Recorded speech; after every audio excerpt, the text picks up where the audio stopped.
बिस्मिल्लाहिर्रहमानिर्रहीम। अस्सलामु अलैकुम। मैं IYS स्कूल की टीचर आपसे मुखातिब हूँ। उम्मीद करती हूँ कि आप सब खैरियत से होंगे। आज की तदरीस से मुताल्लिक़ कुछ हिदायत हैं जिन पर अमल कीजिए। रफ कॉपी और पेंसिल अपने साथ रखें। दौरान तदरीस जहन में आने वाले सवालात लिखते रहें। आपके तमाम सवालात के जवाब लेक्चर के आखिर में दिए जाएंगे। आप अपने कैमरे और माइक को बंद रखेंगे। बंद न करने की सूरत में आपको रिमूव कर दिया जाएगा। अपना तमाम मश्की काम फेयर कॉपी में कीजिए। बच्चों, आज हम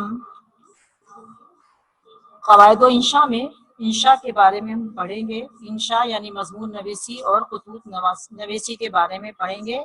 इंशा इबारत को या नसर को कहते हैं, यानी वो इबारत जो तहरीर नसर की सूरत में लिखी जाए, इबारत की सूरत में लिखी जाए, वो इंशा कहलाती है। इसमें हम मजमून भी लिख सकते हैं, खुतूत भी लिख सकते हैं, मकालमे भी हो सकते हैं, कहानियाँ भी लिख सकते हैं। ये सब इंशा के ज़ुमरे में आते हैं। ठीक है, आज हम मजमून और खुतूत नवीसी के बारे में पढ़ेंगे। आ जाइए, सबसे पहले मजमून को देखते हैं कि मजमून असल में है क्या।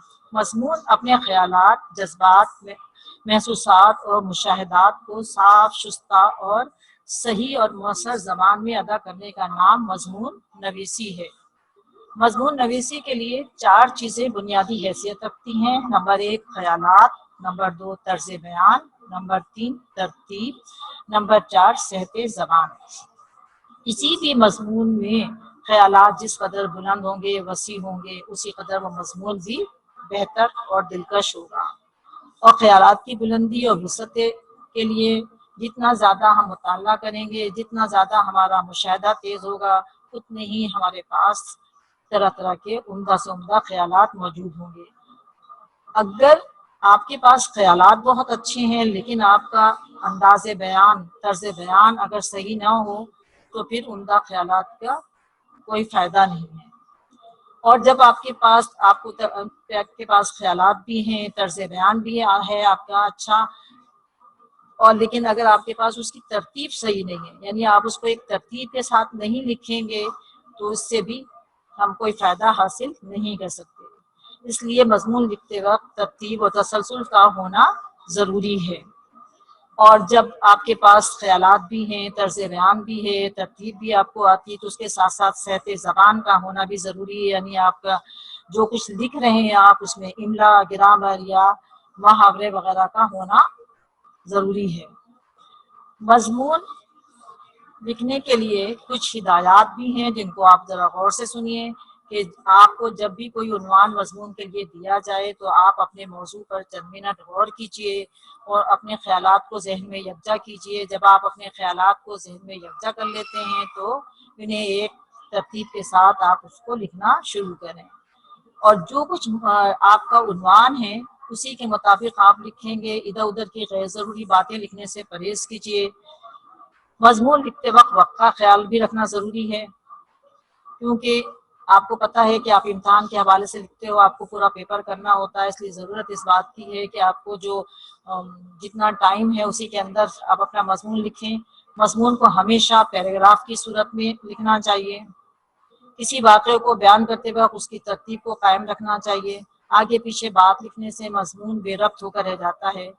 मजमून के आगाज़ में या खात्मे पर मौके की मुनासबत से अगर आप कोई शेर लिखना चाहें तो शेर भी लिख सकते हैं, लेकिन शेर की भरमार नहीं होनी चाहिए। इसलिए अब ये आपको हिदायत दे दी हैं कि मजमून के हवाले से किन किन बातों का ख्याल रखना ज़रूरी है। आइए अब हम देखते हैं कि मजमून की अक़साम कितनी हैं। मजमून की अक़साम 3 हैं: तफसीली मजमून, तारीफ़ी मजमून, फ़िक्रिया मजमून। ठीक है, अब आइए देखते हैं कि तफसीली मजमून क्या है। कि ऐसे मज़ामीन में हम वाक़यात और हालात को बयान करते हैं, मसलन सालगिरह का दिन, रेल का सफ़र, क्लिफ्टन की सैर। यानी ये ऐसे टॉपिक हैं कि जिसमें हम सालगिरह का अगर हम कोई मौजू उठा रहे हैं, सालगिरह का दिन, तो उसके सारे वाक़यात हैं, हालात हैं, या हम कहीं रेल का सफ़र कर रहे हैं तो हमें उसके तमाम हालात और वाक़यात को बयान करना पड़ता है। तो ये कहलाता है तफसीली मजमून। अगला है तारीफ़ी मजमून। تعریفی مضمون ایسے مضامین کو کہا جاتا ہے جس میں کسی چیز کی تعریف اور دلکش مناظر کو بیان کیا جاتا ہے، مثلا اونٹ ہے، گھوڑا ہے، برسات کا موسم ہے، ہمارا اسکول ہے، ٹھیک ہے۔ اگلا دیکھیے فکریہ مضمون۔ فکریہ مضمون ایسے مضامین میں عنوان کی وضاحت کے بعد اس کے فائدے اور نقصانات بھی بیان کیے جاتے ہیں۔ یہ مثلا تندرستی ہزار نعمت ہے، ورزش ہے، اسلام کی برکتیں ہیں، کمپیوٹر کے فائدے ہیں، اس میں ہمیں فائدے اور نقصانات دونوں ہی بیان کیے جاتے ہیں۔ اب آ جائیے مضمون کے حصے۔ مضمون کے مندرجہ ذیل 3 حصے ہوتے ہیں، ایک تمہید یعنی ابتدائیہ، دوسرا نفس مضمون اور تیسرا اختتام۔ اب دیکھیے مضمون لکھنے کے لیے سب سے پہلے تمہید کا ہونا ضروری ہے۔ جب تک آپ تمہید نہیں لکھیں گے مضمون شروع ہی نہیں ہو سکتا۔ اصل مضمون شروع کرنے سے پہلے چند سطروں میں اپنے موضوع کی طرف اشارہ کرنے کا نام تمہید ہے۔ اس سے پڑھنے والے کی طبیعت آنے والے بیان کی طرف مائل ہو جاتی ہے۔ تمہید کے بغیر مضمون ایسا ہی ہے جیسے چہرے کے بغیر جسم۔ اس لیے مضمون کے آغاز میں ایک تمہیدی پیراگراف ضرور ہونا چاہیے تاکہ ہم اپنے عنوان کی طرف آ سکیں۔ تمہید طویل نہیں ہونی چاہیے بلکہ اس کا مختصر اور دلچسپ ہونا ضروری ہے۔ تمہید لکھنے کے بعد پھر آتا ہے اس کا نفس مضمون۔ نفس مضمون یہ مضمون کا سب سے اہم اور مرکزی حصہ ہوتا ہے۔ اس کو بڑی محنت اور توجہ سے لکھنا چاہیے۔ نفس مضمون میں صرف ایک پیراگراف نہیں ہونا چاہیے بلکہ یہ ایک سے زیادہ پیراگراف پر مشتمل ہو سکتا ہے، کیونکہ آپ بڑی کلاس میں لکھنے جا رہے ہیں، چھوٹی کلاس میں نہیں ہے، اس لیے 2 سے 3 پیراگراف 4 بھی ہو سکتے ہیں۔ اس کے بعد پھر نفس مضمون کے بعد آخری حصہ آتا ہے اس کا اختتام۔ یہ مضمون کا آخری حصہ ہوتا ہے، اسے ہم پورے مضمون کا حاصل یا نچوڑ کہہ سکتے ہیں۔ جس طرح مضمون کی تمہید کا مختصر اور دلکش ہونا ضروری ہے، اسی طرح مضمون کا اختتام بھی بڑا مؤثر ہونا چاہیے تاکہ پڑھنے والا اس سے کچھ سیکھ سکے۔ ٹھیک ہے بیٹا، اب آ جائیے آپ، یہ سمجھ میں آ گیا ہوگا۔ اب آپ دیکھیے کہ یہ ایک مضمون ہے، اس کا ایک ذہنی خاکہ ہے۔ اس میں ہم نے اس کو 3 حصوں میں ڈیوائڈ کیا ہوا ہے، تقسیم کیا ہوا ہے۔ ابتدائیہ ہے، نفس مضمون ہے، اختتامیہ ہے۔ ابتدائیہ، اس میں ہم نے کچھ پوائنٹس، ٹاپک ہے ہمارا تندرستی ہزار نعمت ہے، یہ ہمارا عنوان ہے۔ اس عنوان پر ہم نے جو ابتدائیہ کے بارے میں یہاں پر ہنٹس دیے ہیں، اشارے دیے ہوئے ہیں۔ مشین کی مانند انسانی جسم، بیماری میں انسان کی حالت، تیسرا صحت مند ہونا ضروری ہے۔ یہ کیا ہے؟ یہ وہ پوائنٹس ہیں جو ابتدائیہ میں آ سکتے ہیں۔ اس کے بعد اگلا ہے نفس مضمون۔ تندرستی اللہ کی خاص نعمت ہے، کامیابی کی ضمانت ہے، صحت کے بغیر خزانے بیکار ہیں، بیمار آدمی باعث زحمت ہے، حفظان صحت کے اصولوں کی پابندی ہے، روزانہ ورزش ہے، صفائی کا خیال ہے، متوازن غذا کا استعمال ہے۔ یعنی ہمیں ان سب چیزوں کے بارے میں لکھیں گے تو یہ نفس مضمون بن جائے گا آپ کا۔ نفس مضمون کے بعد ہم آتے ہیں اختتامیہ کی طرف۔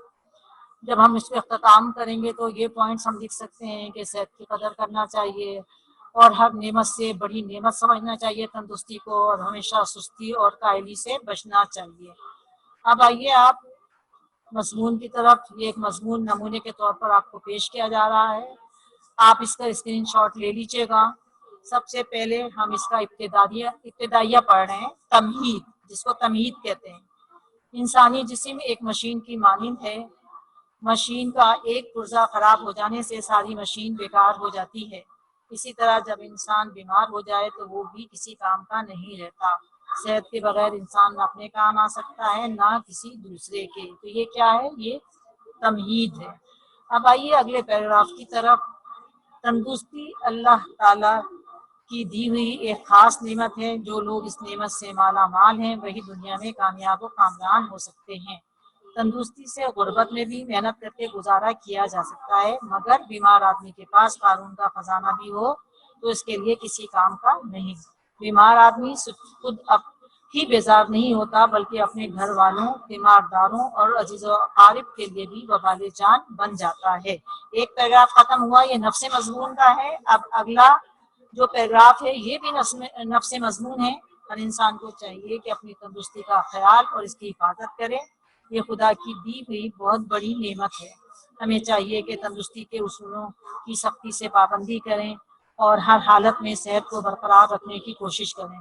ज़रा सी बीमारी हो तो इसका फौरन इलाज करें, मर्ज को बढ़ने ना दें। बाज़ लोग बीमारी की इब्तिदा में परवाह नहीं करते, बाद में इनको बहुत तकालीफ उठानी पड़ती हैं। ये भी नफ्से मजमून का दूसरा पैराग्राफ है। अब आइए हम तीसरे पैराग्राफ की तरफ देखते हैं। सेहत के लिए वर्जिश भी लाजमी है। वर्जिश से बदन के पट्टे मजबूत होते हैं और दौरान खून भी सही रहता है। रोजाना गुस्ल भी करना चाहिए, इससे बदन का मैल भी दूर होता है और मसामात खुल जाते हैं। ग़ज़ा का भी इंसान की सेहत पे बड़ा असर पड़ता है। इंसान को अपनी ग़ज़ा का भी बहुत ख्याल रखना चाहिए। सड़ी गली चीज़ें और बाजार की खुली हुई चीज़ें जिन पर गर्द होती है और मक्खियाँ भिनभिनाती रहती हैं, हरगिज़ नहीं खाना चाहिए। सादा ग़ज़ा खानी चाहिए क्योंकि मुरक्कन ग़ज़ाओं से परहेज करना चाहिए, क्योंकि मुरक्कन ग़ज़ाएँ बहुत सी बीमारियों मसलन मैदे की बीमारियों, शुगर, ब्लड प्रेशर और दिल के अमराज पैदा कर देती हैं। ये आप इसका स्क्रीनशॉट ले लीजिए। ये आपका नफ्से मजमून ख़त्म हो गया। अब आइए आप आखिरी पैराग्राफ जिसको इख्तितामिया कहते हैं। बहरहाल तंदुरुस्ती दौलत से भी बड़ी नेमत है, इसकी कदर वही जानते हैं जो इस नेमत से महरूम है। लिहाजा तंदुरुस्ती की कदर करनी चाहिए। हमेशा सादा ग़ज़ा खानी चाहिए। सुस्ती और कायली को अपने पास नहीं भटकने देना चाहिए। अगर बदन चुस्त रहे तो बहुत सी बीमारियां इंसान से दूर रहती हैं। ये क्या है? ये इसका इख्तितामी पैराग्राफ है। इसका आप स्क्रीनशॉट ले लीजिए। आपका ये जो टॉपिक था, इसका उन्वान था तंदुरुस्ती 1000 नेमत है। ठीक है, इसके हवाले से ये मजमून आप के सामने मौजूद है स्क्रीन पर। आप इसका स्क्रीनशॉट ले लीजिए। ठीक है, ये आपको एक नमूने के तौर पर एक मजमून दिया गया है। हाँ, ये नमूने के तौर पर दिया गया है। आपको समझ में आ गया होगा कि तंदुरुस्ती जो है 1000 नेमत, अल्लाह ताला ने हमें बहुत सारी नेमतें अता की हैं, लेकिन तंदुरुस्ती जो है वो इन तमाम नेमतों में से सबसे बड़ी नेमत है। क्योंकि अगर तंदुरुस्ती ना हो तो इंसान चाहे कितनी नेमतें उसके पास क्यों ना हो, वो उन नेमतों से भरपूर फायदा नहीं उठा सकता। लिहाजा इंसान को सबसे पहले अपनी सेहत को अच्छा रखना चाहिए। सेहत अच्छी होगी तो इंसान चुस्त होगा, चाको चौबंद होगा। तो इसी टॉपिक पर यह मजमून आपका है, आप इसको देख लीजिए, इसका स्क्रीनशॉट ले लीजिए और इसको आपने कॉपी पे करना है। उसके बाद फिर हम आते हैं खुतूत की तरफ। खुतूत, इसको हम मकतूब निगारी भी कहते हैं। ठीक है, मकतूब निगारी। मकतूब के मायने लुगत में, मकतूब के मायने है लिखा हुआ कागज। ज़माने कदीम से अब तक लोग एक दूसरे को अपने हाल से बाखबर करने के लिए मकतूब लिखते रहे हैं। मकतूब निगारी यानी खुतूत निगारी की तारीख बहुत कदीम है। तहकीक से पता चलता है कि इस फन की इब्तिदा सल्तनत रोमा में हुई। अंग्रेजी में खत लिखने का आगाज 15वीं सदी में हुआ और फिर ये सिंध वहाँ खूब फली फूली, यानी उसने बहुत तरक्की की। बर्रे सगीर में उर्दू जबान में खुतूत नवीसी की बाकायदा इब्तिदा मिर्जा गालिब से हुई। अगरचे खुतूत उनसे पहले भी लिखे जाते थे, मगर उनमें फारसी जबान की भरमार होती थी। मिर्जा गालिब ने खुतूत को एक नया अंदाज दिया और अपने खुतूत में जो खुसूसियात पैदा की, उनमें सबसे अहम ये है कि उन्होंने मुरासला यानी खतों की ताबत को मुकालमा यानी दो आदमियों की गुफ्तगू बना दिया। इनके खत को पढ़कर ऐसा लगता है कि जैसे दो आदमी आमने सामने बैठे बातचीत कर रहे हैं। और ये गालिब की बहुत बड़ी खुसूसियत है कि उन्होंने खत को इतना ऐसा बना दिया है कि जैसे दो आदमी आमने सामने बैठकर गुफ्तगू कर रहे हैं।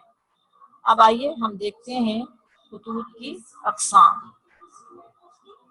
खुतूत की अक़साम, खुतूत दो किस्म के होते हैं, एक रस्मी खत कहलाता है और दूसरा गैर रस्मी। रस्मी खुतूत वो खुतूत जो कारोबारी और सरकारी ओहदेदारों को लिखे जाएं, रस्मी खतूत कहलाते हैं। दूसरा है गैर रस्मी खतूत। गैर रस्मी खतूत वो खतूत हैं जो दोस्तों, अजीजों और रिश्तेदारों को लिखे जाएं। ठीक है, ये आपको समझ में आ गया कि खतूत कितने किस्म के होते हैं। 2 किस्म के होते हैं, एक रस्मी खतूत और एक गैर रस्मी खतूत। रस्मी खतूत वो खतूत जो कारोबारी और सरकारी ओहदेदारों को लिखे जाएं, रस्मी खतूत कहलाते हैं। और गैर रस्मी खतूत वो खतूत जो दोस्तों, अजीजों और रिश्तेदारों को लिखे जाएं, वो गैर रस्मी खतूत कहलाते हैं। इनको लिखने का भी थोड़ा सा तरीका मुख्तलिफ है, अभी जब हम देखेंगे फिर आप देखिएगा। उसके बाद आ जाइए खत के खतूत। हाँ, खत के हिस्से। हर खत के 4 हिस्से होते हैं। नंबर 1, खत लिखने वाले का पता और तारीख। दूसरा है अलकाब व आदाब, फिर नफ्से मजमून और खत का खात्मा और मकतूब अलैह का पता। अब आ जाइए खत लिखने वाले का पता और तारीख। सबसे पहले इसी की इब्तिदा होती है कि जब हम खत लिखते हैं तो सबसे पहले उसका पता और तारीख लिखते हैं, यानी इस हिस्से में जहाँ से खत लिखा जा रहा है वो मुकाम और तारीख लिखते हैं कि किस जगह से ये खत लिखा जा रहा है और किस तारीख को ये खत लिखा जा रहा है। मुकाम के बजाय खत लिखने वाला अपना पता भी लिख सकता है और ये दाएं तरफ ऊपर के कोने में लिखते हैं, यानी या तो आप चाहें तो शहर का नाम लिख सकते हैं, जगह का नाम लिख सकते हैं, और चाहें तो आप अपने घर का पता भी लिख सकते हैं, लेकिन ये सफ़े के दाएं तरफ कोने में लिखा जाता है। उसके बाद आ जाइए अलकाब व आदाब। अलकाब व आदाब से मुराद वो अल्फाज हैं जिनसे मकतूब अलैह को मुखातिब किया जाता है। मकतूब अलैह, मकतूब अलैह कहते हैं जिसको खत लिखा जा रहा है, वो कहलाता है मकतूब अलैह। और जो खत लिख रहा है उसको कहते हैं मकतूब निगार। मकतूब निगार खत लिखने वाला, मकतूब अलैह जिसको खत लिखा जा रहा है, जिसको मुखातिब किया जा रहा है। ये अलकाब मकतूब अलैह के उम्र और मर्तबे के मुताबिक होना चाहिए, यानी हम जिसको खत लिख रहे हैं उसकी उम्र क्या है, उसका मर्तबा क्या है। अलकाब के साथ मुनासिब आदाब लिखे जाते हैं, मसलन अस्सलामु अलैकुम, आदाब, सदा खुश रहो। ठीक है, अब आ जाइए नफ्से मजमून की तरफ। ये खत का असली और मरकजी हिस्सा होता है, यानी खत में जो कुछ मकतूब अलैह को लिखा जाता है उसे नफ्से मजमून कहते हैं। खत का यह हिस्सा बहुत उम्दा, मुअस्सर और दिलकश होना चाहिए और इसे अलकाब व आदाब के नीचे नई सतर से पैराग्राफ की सूरत में शुरू करना चाहिए। उसके बाद है खात्मा। नफ्से मजमून के खात्मे पर बिलामूम छोटों के लिए दुआ और बाकी तमाम लोगों के लिए वस्सलाम के अल्फाज लिखे जाते हैं। जब खत का असल मजमून खत्म हो जाए तो आखिर में कातिब को, कातिब जो खत लिख रहा है जिसको हम मकतूब निगार भी कहते हैं, अपना नाम लिखना चाहिए। ये नाम जरा बाएं तरफ हो और अपने नाम से पहले वो कोई ना कोई ऐसा लफ्ज भी जरूर लिखे जिससे मकतूब अलैह के साथ साथ इसके ताल्लुक का पता चलता हो। मसलन दोस्त को लिख रहे हैं तो आप नीचे लिखेंगे आपका दोस्त, भाई को लिख रहे हैं तो आप नीचे लिखेंगे आपका भाई, चचा को लिख रहे हैं तो आप नीचे लिखेंगे आपका भतीजा। तो इस तरह क्या होता है, मकतूब अलैह के साथ आपका जो ताल्लुक है, आपका जो रिश्ता है वो पता चलता है। ये खत मुकम्मल होने के बाद आखिरी मरहला जो आता है मकतूब अलैह का पता। जब खत हर लिहाज से मुकम्मल हो जाता है तो उसको लिफाफे में रखते हैं और इस पर मकतूब अलैह, यानी अगर जिसको खत आप लिख रहे हैं अगर गांव में रहता है तो गांव के जो डाकखाना है, उसकी जो तहसील है, उसका जो ज़िला है वो लिखना ज़रूरी है ताकि वो उस शख्स तक बआसानी पहुंच जाए। और अगर शहर में रहता है तो इसके मकान का नंबर, गली और मोहल्ले का नाम लिखना चाहिए और ये लिफाफे पे लिखा जाएगा। ठीक है, आप इसका स्क्रीनशॉट ले लीजिए ताकि आपको खत लिखने में आसानी हो। आगे ये अब नमूने के तौर पर आपको खत पेश कर रहे हैं, इसका भी स्क्रीनशॉट आप ले लीजिएगा। ये सहेली के नाम खत है और टॉपिक है इसका, उन्वान है मरी जाने की दावत। देखिए अभी आपको बताया है कि दाएं तरफ से शुरू करना है।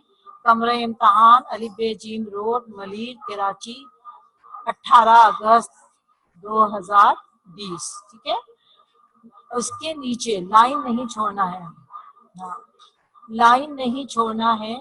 अगली लाइन से आपने आपका जो सफ़ा है उसके दरमियान आपको अलकाब लिखना है। जैसे यहाँ लिखा हुआ है प्यारी अदीबा, दुआया कलमा, सदा खुश रहो। ये लिखने के बाद फिर उससे अगली लाइन, याद रखें कि उर्दू में हम खत लिखते हुए कभी भी लाइन नहीं छोड़ते हैं। हर नई लाइन पर हमने अपने काम का आगाज करना है। तो सदा खुश रहो लिखने के बाद फिर आपने अगली नई लाइन आपने पैराग्राफ की सूरत में थोड़ी सी जगह छोड़ के 1 इंच का फासला होना चाहिए पैराग्राफ के लिए, वो आपने लिखकर आपने अपने पैराग्राफ का आगाज करना है। हाँ देखिए, काफी अरसा हुआ तुम्हारी तरफ से कोई खत मौसूल नहीं हुआ, शायद आजकल तुम पढ़ाई में ज्यादा मसरूफ हो। इसमें आप खैर खैरियत भी लिख सकते हो कि काफी अरसा हुआ तुम्हारी तरफ से कोई खैरियत मालूम नहीं हुई, उम्मीद है तुम खैरियत से होगे, है ना।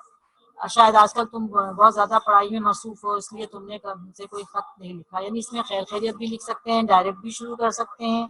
ये करने के बाद आपने उस लाइन को वहीं पर छोड़ देना है। उसके बाद आपने नया पैराग्राफ बनाना है। बेटा ये कंप्यूटर की वजह से ये पैराग्राफ इसमें सही तौर से नहीं आ रहा है, लेकिन मैं आपको ज़बानी बता रही हूँ, आप गौर से सुनिएगा। हर नया पैराग्राफ जैसे आपने पहला पैराग्राफ लिखा है 1 इंच का फासला छोड़ के आपको लिखना है। इसी तरह जितने भी आप पैराग्राफ बनाएंगे उतना ही फासला छोड़ के आपको पैराग्राफ बनाना है। मैं आपको फिर बता रही हूँ, यहाँ पर बिल्कुल आपको जगह नहीं छोड़िए पैराग्राफ की, क्योंकि ये कंप्यूटर में मसला था, पैराग्राफ नहीं बन पा रहा था, इसलिए बिल्कुल बराबर लाइन से लिखा हुआ है। लेकिन आपने पैराग्राफ की सूरत में 1 इंच की जगह छोड़कर आपको ये शुरू करना है। प्यारी अरीबा, इस दफा मैंने दिसंबर की छुट्टियों में मरी जाने का प्रोग्राम बनाया है। तुम जानती हो कि मुझे बर्फबारी देखने का बेहद शौक है। कैसा दिलचस्प मंजर होता है जब हर चीजें सफेद नजर आती हैं, दरख्त, सड़कें, पहाड़ियां और इमारतें, सब चीजें। आप इसका स्क्रीनशॉट ले लीजिए, फिर आगे बढ़ते हैं। सब चीजें सफेद नजर आती हैं। मेरे लिए बड़ी खुशी की बात होगी, हो गई लिखा हुआ है बेटा, आप इसको होगी हमजा हटा दीजिएगा, होगी अगर हम दोनों मिलकर बर्फबारी से लुत्फ अंदोज हों। तुम दिसंबर की छुट्टियों में मेरे पास आ जाओ, यहाँ कुछ दिन रहकर मेरे हमरा मरी चलो। इस्लामाबाद में खाला जान को अपने इरादे से मुत्तला कर दिया है। अब देखिए फिर ये हमारा नफ्से मजमून खत्म हो गया है। अब हमने इख्तिताम की तरफ आना है। यहाँ पर भी पैराग्राफ नहीं बना हुआ है, लेकिन आपको 1 इंच का, जैसे आपने फर्स्ट पैराग्राफ बनाया पहला वाला, इसी तरह आपने दूसरा बनाया, इतनी ही जगह छोड़ के आपको ये तीसरा पैराग्राफ शुरू करना है।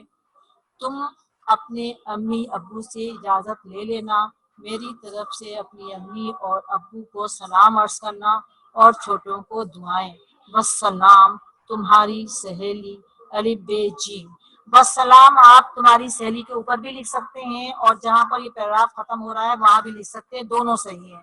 अच्छा एक बात और जरा गौर से सुनिए कि ये जो तुम्हारी सहेली यानी खत का जो अख्तिताम है, ये कंप्यूटर में ये जरा बाएं तरफ नहीं पहुंच पा रहा था, लिहाजा इन्होंने सेंटर में यहाँ लिखा हुआ है, यहाँ पर आपने थोड़ा बाएं तरफ करके लिखना है, यहाँ पे, ठीक है, यहाँ पर लिखना है, बिल्कुल बाएं तरफ नहीं जाना है, बाएं यहाँ पर लिखना है, ठीक है। ये आप अब इसका स्क्रीनशॉट ले लीजिए, देख लीजिए। पैराग्राफ का खास तौर से ख्याल रखिएगा, पैराग्राफ के बगैर खत जो है नहीं लिखा जाएगा।